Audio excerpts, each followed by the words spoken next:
Hello, dear students. Today we are going to talk about a very interesting and important topic, that is multinational companies or global enterprises. Okay, so multinational companies means a company which operates in many countries. यानी कि multinational company एक ऐसी company होती है जो कि बहुत सारी कंट्रीज में ऑपरेट करती है. Such a company has branches, factories, workshops in different companies. और मल्टीनेशनल कंपनीज की ब्रांचेज, फैक्ट्रीज और वर्कशॉप बहुत सारे कंट्रीज में होती हैं. ठीक है. We can call multinational companies और multinational corporation as transnational corporation, global enterprises और इंटरनेशनल एंटरप्राइजेज. और इसी के साथ साथ headquarters of multinational companies are located in one country which we are calling as home country, and the multinational companies are carrying their business in different countries which we are calling as host countries. The examples of multinational companies are Coca-Cola, Hyundai, Nike, Reebok, L'Oreal, Sony, LG, Samsung and many more.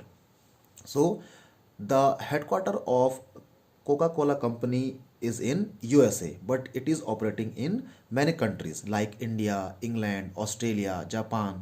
Okay. The headquarter of Hyundai is in South Korea, but this multinational company is also operating in many countries including India. Okay. The headquarter of Nike and Reebok is in USA, and these companies are also operating in different companies. So all of these companies are called multinational companies because these companies are operating in more than one country. Okay. Now we will talk about the features or characteristics of multinational companies. Okay, so the first feature of multinational company is giant size and huge capital resources. The size of any multinational company is very giant. It means that the company have huge infrastructure, large number of employees, and the company is giving its products, means goods and services, in many countries.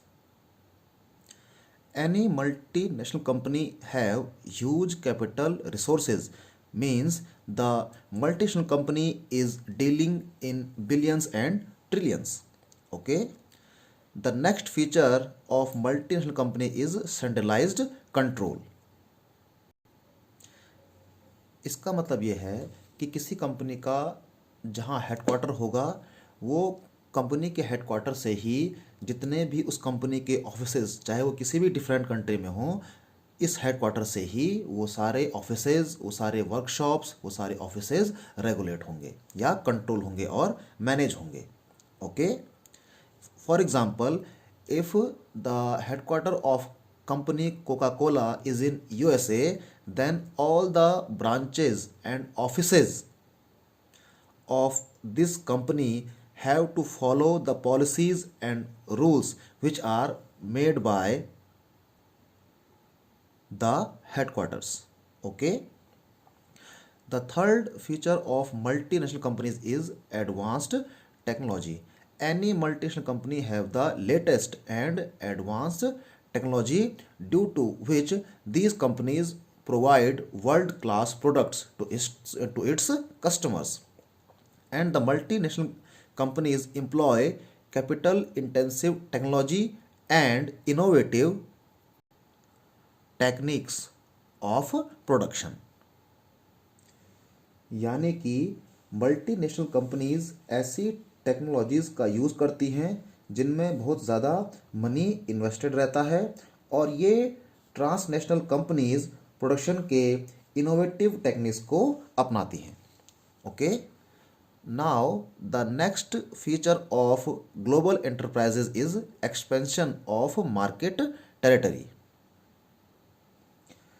क्योंकि multinational companies के पास excellent marketing skills और बहुत सारे resources होते हैं, इसीलिए multinational companies international market में operate कर पाती हैं.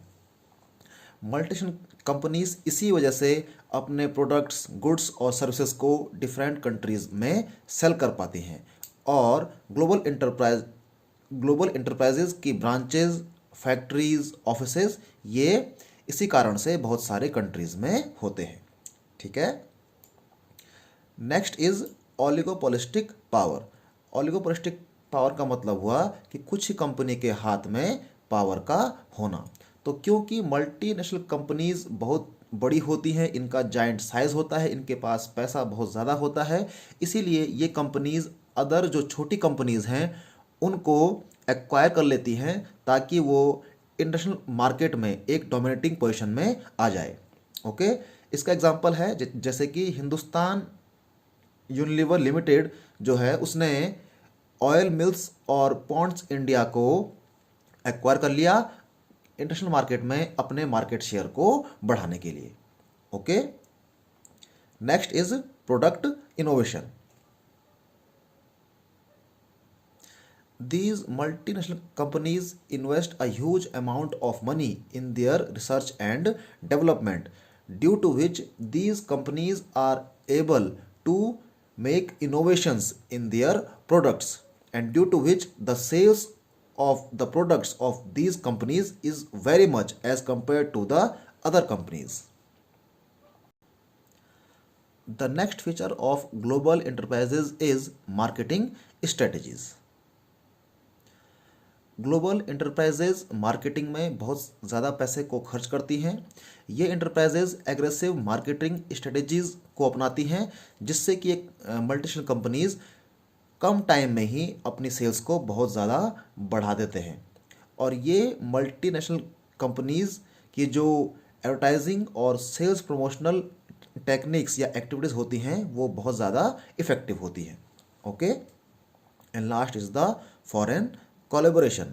Global enterprises usually enter into agreements with Indian companies pertaining to the sale of technology, production of goods, use of brand names for the final products etc. यानी कि multinational या global enterprises जो होती हैं ये अदर कंट्रीज़ की companies के साथ कोलैबोरेट करती हैं। ठीक है। और इस कोलैबोरेशन से ये मल्टीनेशनल कंपनीज अपनी टेक्नोलॉजी को सेल कर सकती हैं या प्रोडक्ट्स को बना सकती हैं या अपना जो सामान है उसके लिए ब्रांड नेम को यूज़ कर सकते हैं। तो कोलैबोरेशन करके ये ग्लोबल एंटरप्राइजेज अपने जो प्रोडक्ट्स हैं उसको ज़्यादा मात्रा में इंटरनेशनल मार्केट में बेच पाते हैं। ठीक है।